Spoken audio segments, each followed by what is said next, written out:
Hi everyone, welcome to the 17th episode of Let's Talk It Out with Elle, where we talk about everything and anything under the sun. For today, I have a special guest who is a lawyer here in California. He's been in practice for 30 years and he will be talking about something very important that each and every one of you here in California need to know. Before anything else, I'll give you a bit of a background of my guest. He has a bachelor's degree in government and politics from St. John's University in New York. He also has a master's degree in government and politics, and a certificate in public administration from the same school.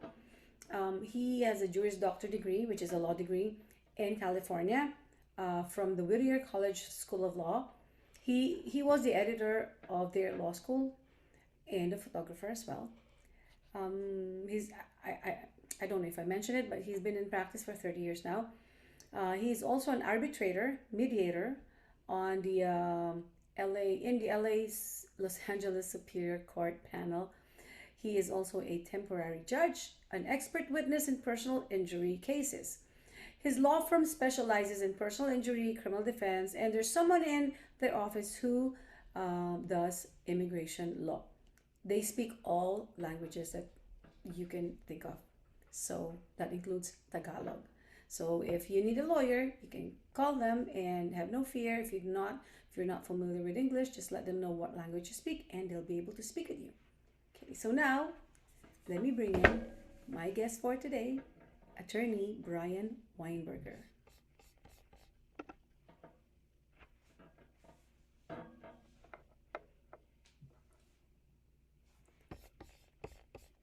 Hi, Brian. Hello there. Hi. Thank you for agreeing to be my guest today My and pleasure. giving them a background of who you are and what you do. So, I decided to do this topic because this past few days, actually weeks, I've met some people who were in an accident and they did not know what to do. I guess they panic, right? And one of them even said that I was so nervous that the other driver took all of my information and I did not know what to do. After he got my information, he took off. I'm so so I think it's important for everyone here in California to know what they need to do in case they end up in a car accident, right? So you're the best person to tell us what we need to know.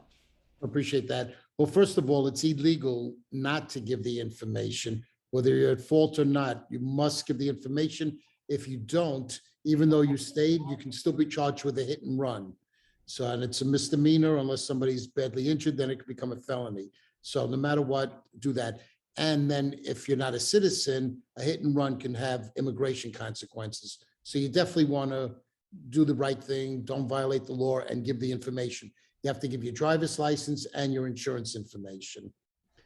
Now, let's say you are involved in an accident and everybody is exchanging information. The key thing is you want to get their driver's license. Nowadays, most people have a smartphone. Take a picture of it, but don't take just a picture of the front. Take a picture of the back, because lots of times it'll also say whether or not there's restrictions like corrective lenses. Take a Mhm. note. If the person's not wearing glasses and they're supposed to, that could be one of the reasons why they were involved in an accident. Mhm. Okay, so you also want to take a picture of their insurance policy. If they won't let you take pictures, be sure to write everything down. With the insurance card, you want to make sure you're writing down the insurance company name plus the policy number, and also look to see who the insured is on the insurance policy. Okay, very important, because sometimes somebody is borrowing someone else's vehicle. And as far as their driver's license goes, again, if they won't let you take a picture of it, be sure to get the name, the address, and also very important, date of birth. Because many times you come across a case where somebody will say, it wasn't me. All right. And if you don't have a photo of their picture on their license, you at least want that date of birth. So it's going to be pretty hard for them to say it wasn't them when you have all of their information. Mhm. Right. Um, the other very key thing, again, people borrow vehicles, you Mhm. must take a photo of their license plate. It's Mhm. very important to get that, all right? They can't stop you from taking that. and take the photo. Again, if you're in a situation where you feel the person may get violent, then be sure to write everything down, plus get the make and model number of the car. You probably won't be able to figure out the year, but with the make and model number, you'll be okay, Mhm. right? Look around. If there are any witnesses, then great. Be sure to get a name and telephone number. If you get them to write something at the scene, even better. All right, let them write in their own handwriting what they saw, and be sure that they dated and try to have the time on there. Be sure to have them put down what car was on what lane, traveling in which direction, on what street, and this will be super helpful. Now, many times, though, people change their story after the accident. They Mhm. speak to friends and family members. They realize, oh, they're at fault for the accident, and now their rates could go up. So if it's possible at the scene, have them write out a statement as well, admitting liability, admitting that they were at fault. Because so many times we see, especially on lane changes and light disputes, where at the scene they say, sorry, I was daydreaming, I didn't see you, whatever. All of a sudden, a day or two later, they're saying, hey, it was your fault, I wasn't at fault. That's why if you can get that statement, get it. Also take note, when you're speaking to the people, do they seem cognizant? Do you smell any alcohol on their breath? Do they look like they may be high? Maybe they were on drugs or something like that. It's always a good idea to try to have the police come out. However, the police will not come to the scene unless there's an injury. Of course, if there's an injury, tell them that and they will come out.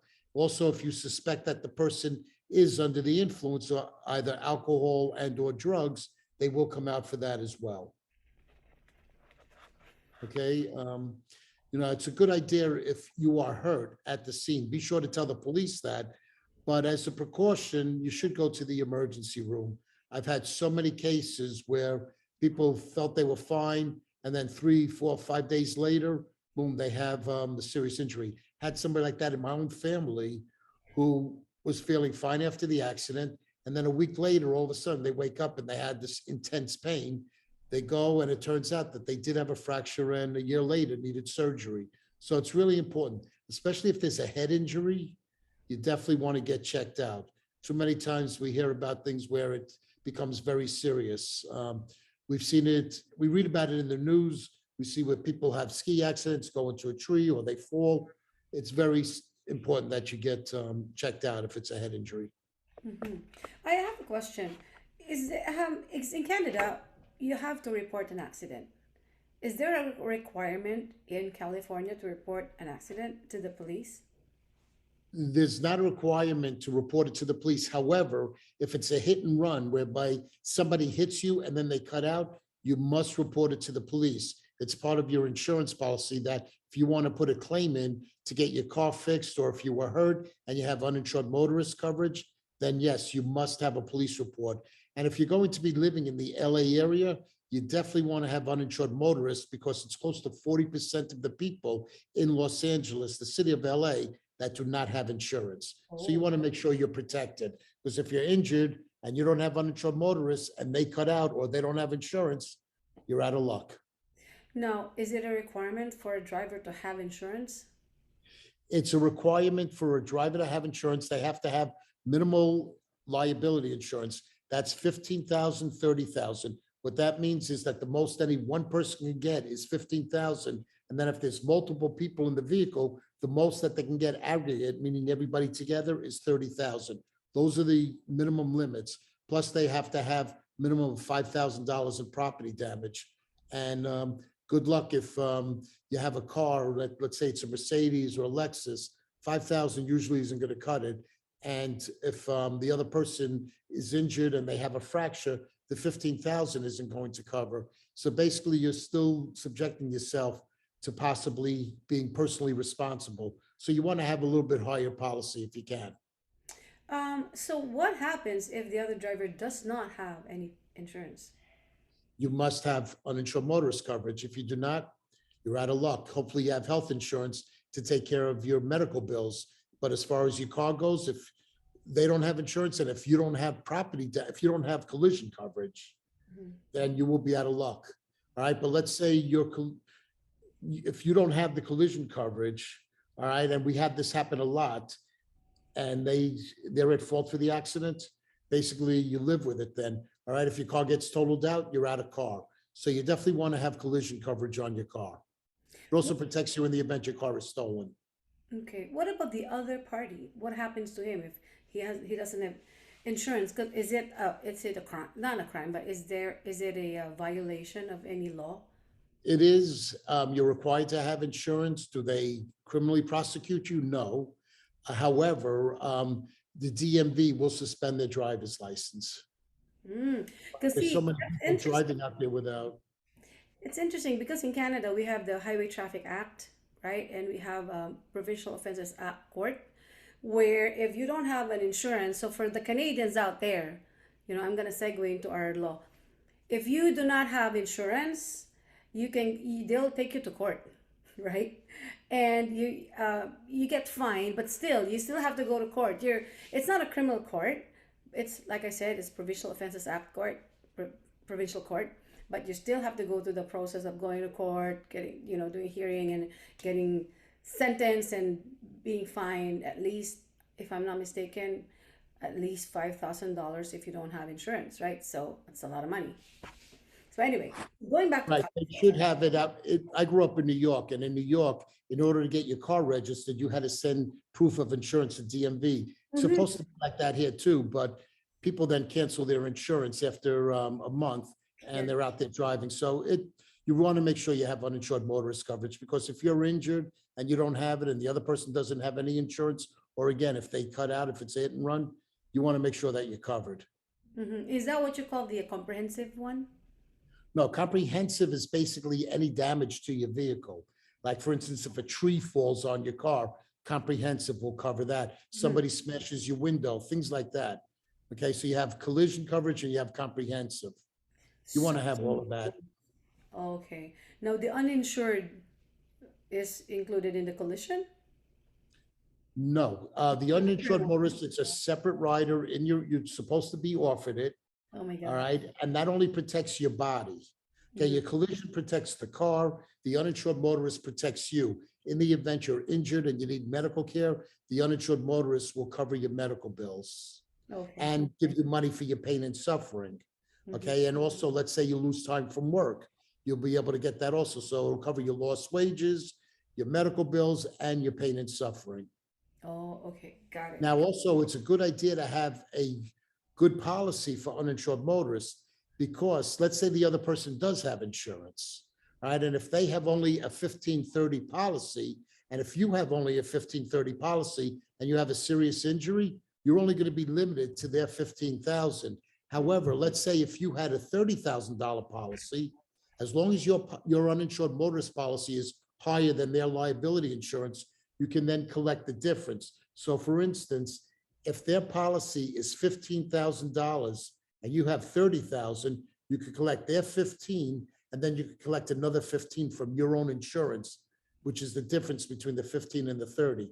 So if you had a $50,000 uninsured motorist and they had a 15 policy, then you could collect 35 from yours. Again, this is all assuming that you have a significant injury.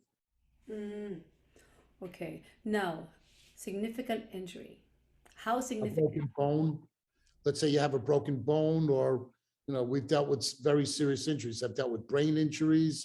I've dealt with loss of limbs. So all of a sudden, I had a very sad case where a guy lost a leg in an accident and the other person cut out. They just left. Oh All my. right. And it was a criminal action against him, but the police couldn't even find him. And my guy had no uninsured motorists. And we had to explain to him there's basically nobody to go against. There is something called the Victim Assistance Program, but you don't get much from that. Okay. Now, so for those, like I said, I spoke to someone who wasn't in she was in an accident, and she got part of the driver's license. No, not she didn't get the driver's license. She got she took a picture of the insurance card, and it only had the last name there, and well, she got the policy number. So, but not the driver's license and not the plate number. So doesn't that pose a kind of an issue or a problem for the lawyer who's going to be helping her out? It can be an issue, but that's why it's a good idea to have a very good description of the person. Okay, male, female, how tall, how heavy, any facial marks, mustaches, scars, things like that. Mhm. All right, age of the person. So this way we can give a description as to who the driver was to the insurance company. Because if the person knows you don't have enough info, they're liable to just claim it's not them. And that's why, we may have to litigate the case then. Okay, so now going there, they could not identify, right? But you have the insurance card, no plate number, no driver's license, and then they're saying that's it's not them. What happens? What do you do? Well, again, we would end up having to claim it is them, give a description of the person. And it All goes right, to so court. that's why it's best to get as much information at the scene as you can. Definitely the driver's license and the license plate. Mm-hmm. Right, but again, if they cut out, get that license plate, because you need to give something anyway to the police and for your uninsured motorist. If you don't have any information whatsoever, you can't even describe the car, then you're gonna have a problem. All right, now also keep in mind, for hit and run, there must be actual contact between the vehicles. Mm-hmm. It can't be that they just cut you off and then you went into a light pole and they cut out. That's not gonna be sufficient. There has to be actual contact between you and the other vehicle. Mm-hmm. And you also mentioned earlier that, for example, because I'm thinking this could be a case of hit and run, even though the driver went down and spoke to the other person. So, for example, because this happened to a friend who was turning and then someone hit her. They both got off they talked about it, but the other person did not give her information and left. Isn't that okay? Also a case of hit and run? Yes, it is. You are obligated to give the information to the other side. I just had somebody I know, a former client, call me from an accident scene just last week. They were at the scene and the person was, they were disputing the liability. The person was refusing to give the information. So I told her, tell them right now, not only are you calling the police, but you've got their license plate number and that you will be putting this down as a hit and run. So besides having civil liability, they can now face potential criminal liability, Okay. because hit and run is a criminal offense. Mm-hmm. Now, oh wow, that's interesting. So the other thing you said to write, take down notes, your own notes, and i- it's ideal if you can ask the other person to, make a statement, but if they're smart enough, they wouldn't, right? But a question: are you able to? Is it okay to record it as opposed to writing it down, like video Yes. or audio recording? Yes, you can. However, you need to let the other person know that you are recording it, right? And you want to definitely put down the date and the time, and it's a good idea to have the location.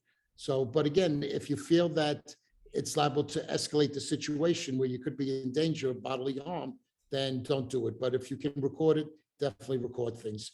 And keep a note of whatever statements the person makes. If you're not recording it, if they say, oh, sorry, I didn't see you, or I'm late for an appointment, make sure you write all that down so you can tell the law office later on, hey, this is what they said. They were admitting it, and this was specifically stated. And again, if there are witnesses, you want to make sure that the witnesses heard that and let them write it down as well. Mm-hmm. Okay. So, so you've been practicing for 30 years. So what was the worst case you've ever handled, in the sense that, it was so hard for you to prove that the other person was the one to blame, was at fault? Well, I had a case a few years back. I was actually the third or fourth attorney on the case. Horrible set of facts. It happened right out in the San Fernando Valley. A mom is crossing the street. She has her infant child in the seat, and she has another one that she's holding by the hand, and they're in the crosswalk. And very sadly, a truck hit them, ran over the carriage, killed the baby. Oh my God. It was on the news. I still live with this case. We settled it years ago, but still get nightmares over that, being a father, and, it was really heart wrenching. And like I said, I was the third or fourth attorney on it. The other ones had dropped the case. They said there was no liability. But I felt terrible for these people. So we gave it a try. We filed the lawsuit and we're in litigation and got all the newscasts, all the video, and basically there wasn't anything that was really helping. But there was a witness for the other side, and they were saying that the truck was in the right, that he was turning, and the people just didn't see it. So anyway, I do a deposition, which is question and answer under oath, and the witness was good for them. Then, and that's what they were basing their whole case on, was this witness. So they were denying my client's claim. Anyway, I have what I call at the end of the deposition, throwaway questions. And one of my throwaway questions that I ask in every deposition of a witness, did you know any of the people involved? So I said, I'm taking notes, I have my head down. I'm like, and did you know any of the people involved here? Did you know the truck driver before? And there's no answer. And I look up at him and I said, excuse me, sir, did you know the truck driver before this? He goes, yes, we were childhood friends. I thought that the other side, the defense attorney for the insurance company, he almost fell out of his chair. He did not even know this. And I'm like, really? And now we stayed another hour so I can ask how close they were. Boom, end of case for them. Okay, because here I have sadly, a dead child on my hands. Yeah. So we went from zero, can't give the exact figure, but let's just say that in the $1 million range. Oh, wow. All right. And basically, no money is ever going to pay for what this poor family had to go through, but at least there was some compensation. They were able to have a proper funeral, and their other child is set for life where, as far as the college education goes. We put the money into a special account so that this way the child will have money later on for college. Yeah, but And that's the mother was able to go get a house. So for cases that are contested like this, how long does it take to finish a case? It varies. There are certain rules that it has to take you have to finish it by a certain time, but you have to file a lawsuit. And then after a lawsuit is filed, you have what's called discovery, where it's written questions to the other side, and then there's depositions. And then you usually do a mediation where you try to settle, because trials are expensive, because you have to have the doctors come testify and they cost a lot. And then there's just a whole variety of different fees. So if it's a contested case, you're probably looking at a good 2 years before you get to the inside of a courtroom. Oh my gosh, that's a long time. Yes. Wow. And that's from when you file the lawsuit. You try to settle if you can. What happens is the person goes and treats for their injuries, and everybody treats it a different variation, but usually you see about 3 to 4 months of treatment if it's a soft tissue injury. Of course, if it's a more serious or significant injury, there could be operations. That just extends the time. But then after they're all done treating and they're stabilized, we get medical reports and bills from the medical providers. And then we put together a long demand letter outlining the facts of the case, the injuries, and we give a list of all the doctors and the bills. And then we try to settle the case. And if it doesn't settle, then we have to file a lawsuit. But I can tell you that probably 80% of the cases do settle. Okay, well, that's good to hear. Right. 2 years? Oh my gosh. Yes, it's a long process, and you have to be patient and you have to be ready to toe the line there, because the insurance companies will try to wear you down. Okay, if it was easy, if the insurance companies were fair, all personal injury attorneys would be out of business. It's because they don't play fair that we're needed. That's true. Isn't that, when I was a federal prosecutor in Canada, I said to the other criminal lawyers, isn't it pathetic that our profession really relies on crime? Like, no crime, we won't have jobs, right? I mean, Well, like I said earlier, I do criminal defense. I do 2 areas: personal yeah, injury, car accident cases, and criminal defense. And basically, we're upholding the rights of the Constitution that everybody's afforded in the Constitution. Too many times to see where innocent people are accused of crimes, or if they know that they are guilty, we just have to try to minimize the penalty that they're given, yes, because people deserve another chance. yeah. So, yeah, so that aspect of your practice, how, when it comes to percentage, how many percent is criminal law, and how many percent is personal injury? Okay, well, like I said, I've been in practice for 30 years. So I would say the first 15 years, it was like 75% personal injury and then 25% criminal defense. Now it's almost switched, but I have two offices. In one office, we handle only personal injury, one office, only criminal defense. So Oh. it's not really 50-50. I'm probably doing more criminal defense. It's to me, it's really exciting to do. I have an emphasis on DUI. Um, Cases, criminal defense of that. I've also lectured to other attorneys, trying to teach them how to do DUIs. Mhm. So, but I enjoy both.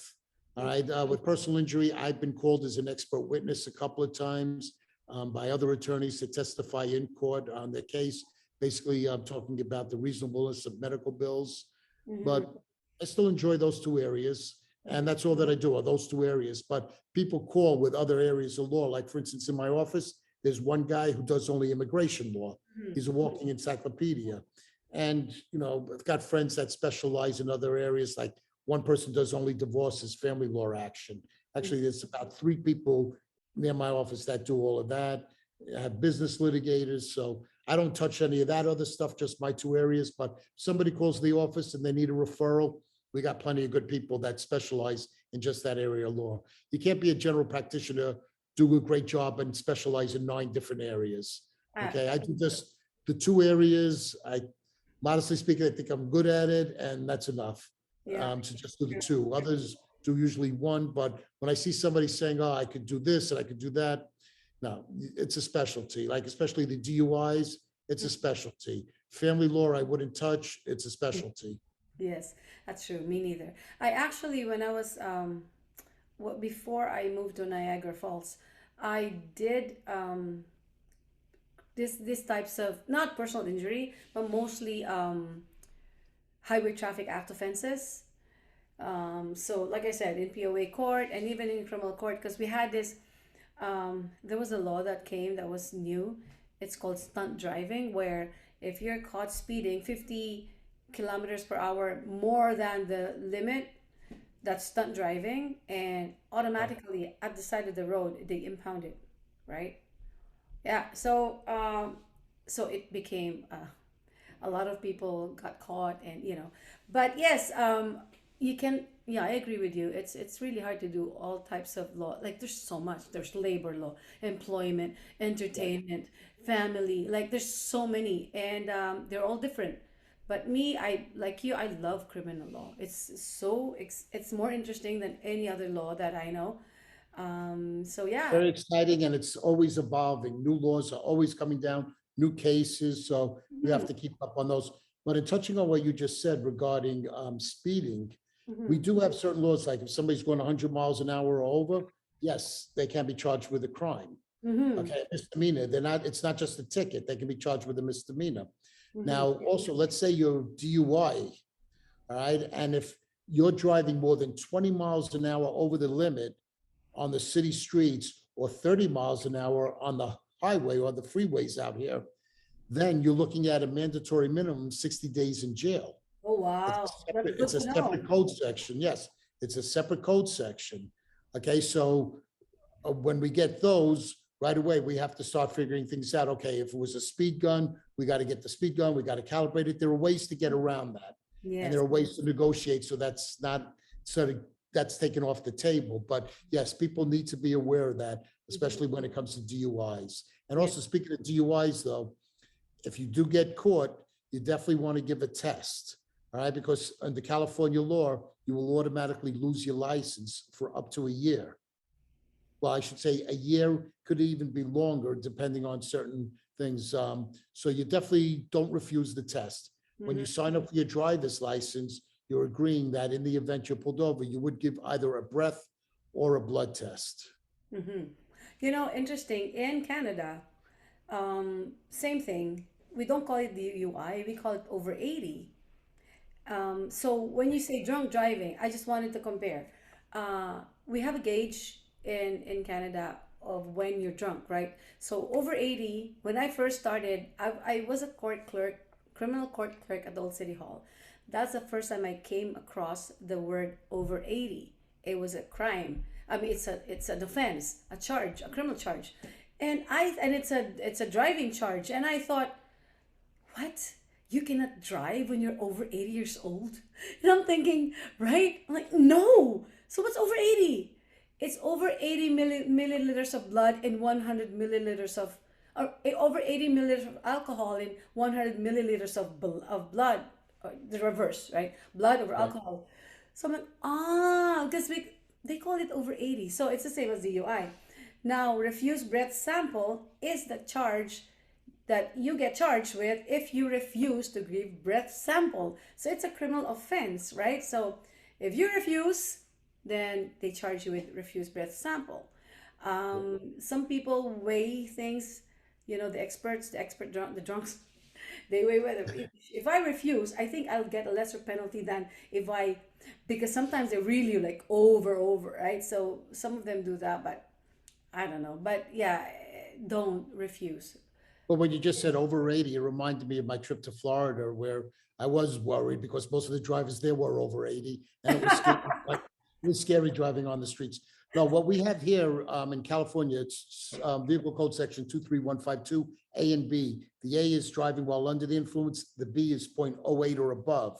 So a lot of people think, oh, if I'm below .08, I'm okay. No, a lot of the courts will file if you're an '07 or an '06. As long as you're .04 or above, they can file. Not all of them do, but some of them do. So you need to be concerned about that. All right.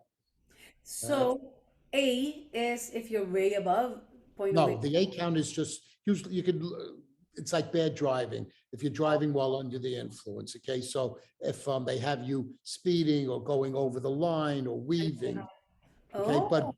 a lot of those cases, though, we're able to win because there's particular cases right on point that says that it has to be substantial weaving for a good amount of time. Hmm. And I follow a lot of motions to try to knock it out. Now, if it's on the freeway or the highway, a lot of the CHP vehicles have what's a camera in there. It's called an MVARS. And we get the video, and the video can make or break your case. I've Oh, done many a trial where, we've been able to knock the case out on that. Or if we try to knock it out even before going to trial, we do motions on it and we show the judge that, there was no probable cause to pull the person over. wow. So it's easier to get charged in California then, right? I mean, if you Yes, we have, sadly, there's a lot of DUI drivers. There's a lot of people that die, get hurt from this. So Mhm, yes, they are very strict and every county is different. All mhm, right, like most of my practice is LA County and Orange County, and mhm. I also go to Ventura County often. I've got several cases there. Ventura County, by far the worst county to be in. First of all, you put on formal probation. The fine is about double because besides the regular California fine, you also pay a probation fine up there. Plus, when you go in there, they have a chart on the wall where you're either getting a minimum of 2 days in jail or 5 days of work release. And again, if there's an accident involved, or if you were going speeding, if you were speeding at the time, then the penalties will be even more strict. Okay, but Wow. even in Orange County, lots of times we can avoid jail if there's no accident for a first-time DUI and no heavy speed.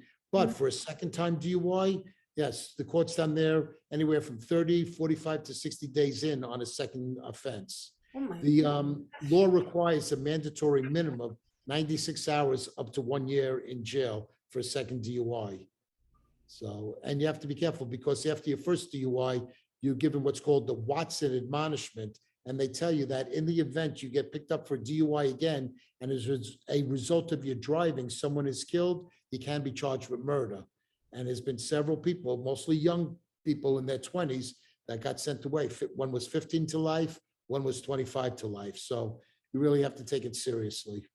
So if it's you said it's if it's a second time that you were caught drinking under driving under influence, right? What about the first time? If it's your first time and you killed someone, don't you get charged for murder as well or something? It won't be murder, usually manslaughter, but they could, depending on the circumstances. Like, for instance, let's say you're speeding crazily and you Mhm. cause an accident, you kill somebody, yes, because of Okay. the facts that are over there, okay? It's wanton and willful disregard for human life. So yes, you can be still charged with murder, but you put on notice and you're more likely then to be convicted of a second or subsequent DUI if somebody dies. Now, keep in mind, if it's a fourth DUI, you're going to be charged, even if it's a misdemeanor, you're going to be charged with a felony.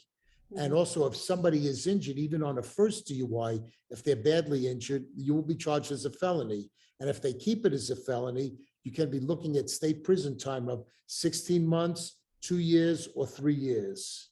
And that's on a first time. Mhm. A second time, it's double that. Okay. So you got to be really careful out there. Yeah. Hey, I forgot to mention this. I should have done this ahead of time. But to all the audience listening, watching, just a remember, we're both lawyers here, but we're not giving out legal advice in this podcast and in this show. We are just giving you information. So this is informational, not legal advice. So I don't want you guys going to court saying, "Hey, this is what I heard from them, so this is what I'm gonna do." No, you go to a lawyer. Go to Brian. Okay, go to him if you have any problems with criminal charges or personal injury. Then call a lawyer. Don't use whatever you heard here as gospel truth. We're just giving you advice, not legal advice. Information. Sorry, This information. is all informative, but when you Yes. call me and you speak to me, yes, I will be happy to give advice. And also, whether it's a personal injury case or a criminal case, all first-time consultations are free. So it can't get any cheaper than that. So you've got nothing to lose by reaching out, calling me. I'd be happy to discuss the case with you. Like I said, a lot of experience, and the staff that I have working for me, people have been there for many years. My main assistant is with me 25 years. Other people also over 20 years. So, we've been around the block. We've heard everything. We've seen everything, and we're here to help you. And um, as far as payment on a car accident case, on a personal injury case, it's all done on what's called a contingency basis. So Mm-hmm. there's no money out of pocket. So if, for instance, you lose the case, there's no attorney fees. Okay, so that's what the contingency is. We only get paid a portion of the insurance company settlement. Okay, on a criminal case, that is money up front. However, again, our rates are very reasonable. Okay, we're out there to try to help people. I'm more interested in getting somebody the help that they need, the treatment they need, protecting the Constitution, and we all live and learn. All right, so we're here to help people. That's good to know. So for all of you out there, we will give you the information. I guess I'm gonna put it on here later on, but maybe we can mention your phone number here and your email address so they can reach out to you if they need to. Certainly, I can give you a direct line. My direct number is 818-974-8743. Again, that's 818-974-8743. And my email address is bswesq@aol.com. So B for boy, S for Sam, W Walrus, E Edward, S Sam, Q Queen @AOL.com. And yes, AOL, I am getting old. Not too many of us around that's still using AOL.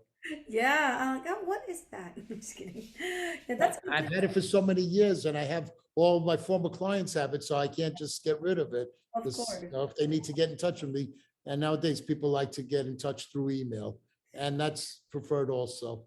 But that's a good thing, you know. That is proof enough that you've been doing this for a long time, right? Exactly, exactly.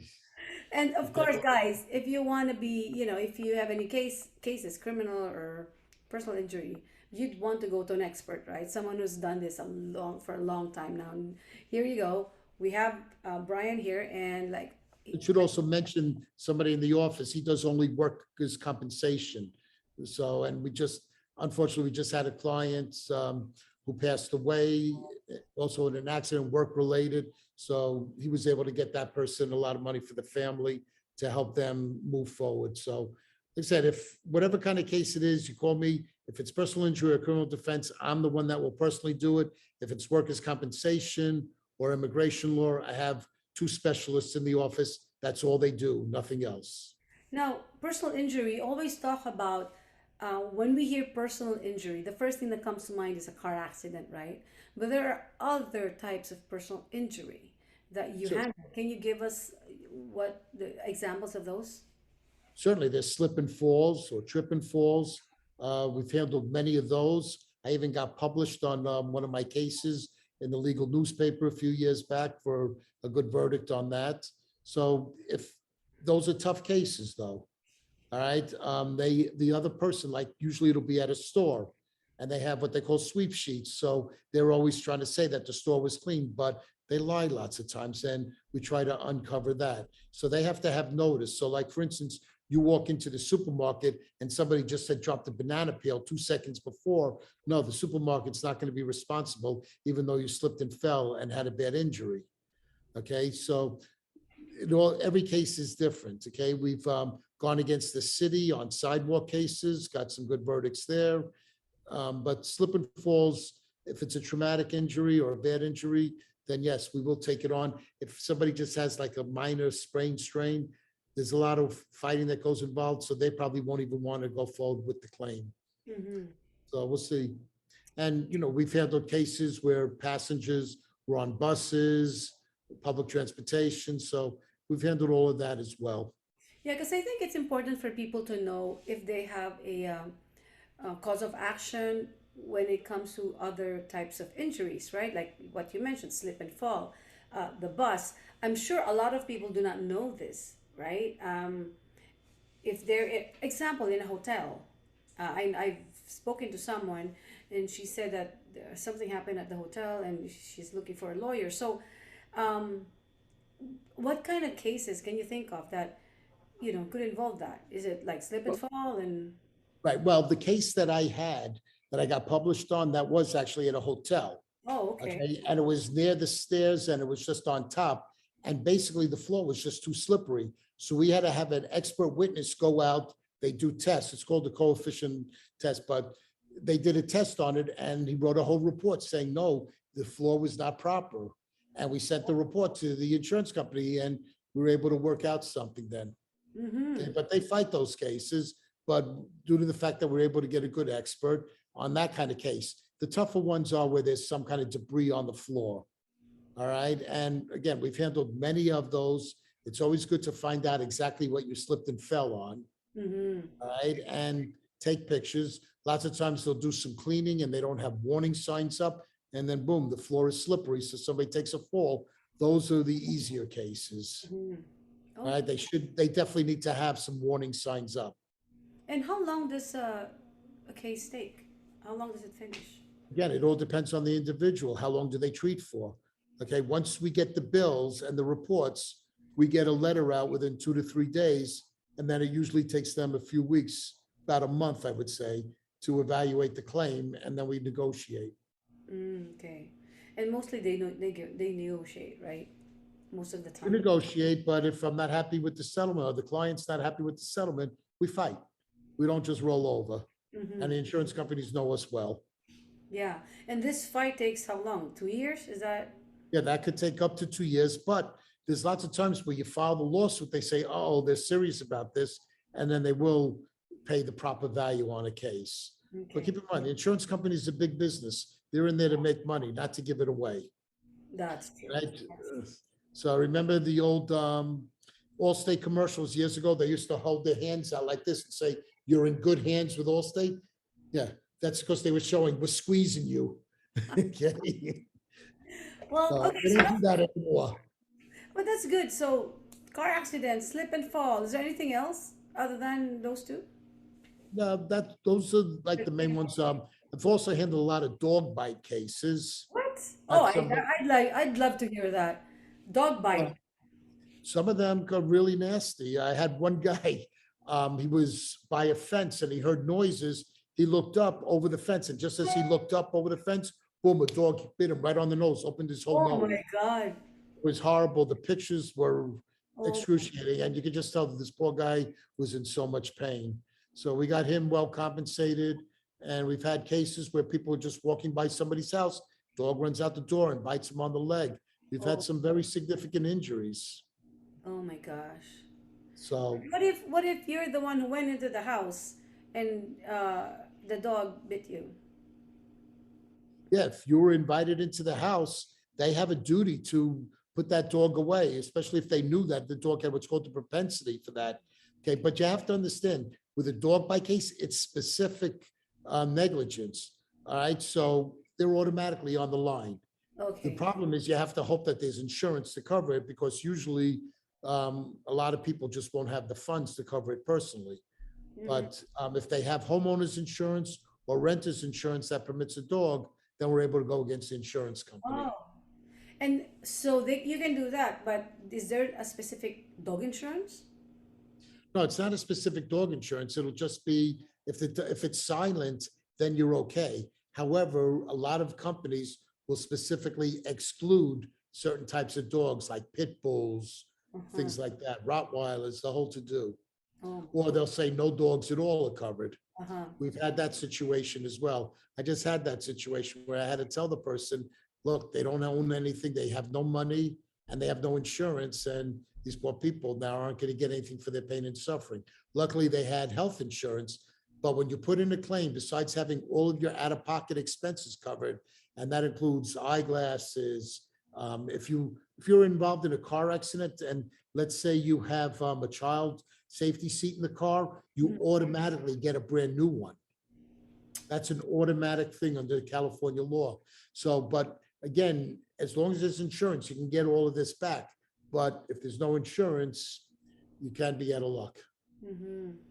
So here, if the other person doesn't have insurance, you get to use your own insurance. If you have uninsured motorist coverage. And Mhm. that's why it's so important to get that coverage. And it's really not that much more expensive when you take out your policy. Mhm. That's good. Well, that's good to know. There's so many things that, Oh, the other thing to have, make sure you have medical payments coverage also. That's only a few dollars, and that covers some of your medical bills, whether you're at fault or not. So that's also a good thing to have. And it me- just adds to your settlement. They call it medical payments coverage. medical payment. And, the minimum is $1,000, but I recommend to people that they get $5,000 in coverage for that. Again, if people have questions about anything, feel free to give me a call. I'd be happy to help out. Well, thank you so much. We learned a lot from you, and I'm sure the audience, everyone out there is very grateful that, and now they know so many things that they did not know before. So remember, get the driver's license and everything else that you can get, as much as you And the can. license plate number. Yeah, everything. Get Right. everything. Description. Don't let them get away. Because I know some people try it out because they're nervous, and then the other person knows they're at fault. And then they'll just, anyway. And They'll, take notes, and also keep a diary of how the accident has affected your life. Hmm. Okay, pain, if you had to give up on taking a trip somewhere, okay, if it isn't, if it's hurting you, having fun in your daily life, in your activities, if you played golf, if you went for walks, if you can't play with your kids, all these things, write it down in a journal, because we present all of this in trying to get you the most compensation that we can, for the pain and suffering that you went through, and for the diminution in enjoying your life. You're Mhm. entitled to compensation for all of this. Yeah. So if you cannot, you get injured in your hand and you cannot push the slot machine anymore in the casino, and you remember put that in because now you Luckily, can this I think that's why the casinos now made it where you're not even putting money in. You're just pushing a button now all the time. I know. They used to do this, right? Yeah, they got tired of being called one-armed bandits. I like that though. It was a lot more fun, but I think it was too time consuming for them. They want you to gamble as quick as possible, take your money as quickly as possible. Exactly. Well, have you ever had any casino cases before? I have had casino cases. I had slip and falls, and had it right on video where they videotape everything there. So Hmm. it can make or Oh, break your case. So we were able to show what my client fell on. And I've handled criminal cases where my clients got into fights. And I had one where a client lost money, a good amount of money on the machine. He beat up the machine. my God. So, and they filed charges against him, and luckily we were able to keep him out of jail. And originally they wanted jail time because he totally knocked out the machine. Really? Yeah. That is so funny. Well, I had He one won by knockout. one point knockout. Well, I did have one when I also did defense, criminal defense before I became, when I was a prosecutor, because I can do both per diem, as long as it wasn't drug charges.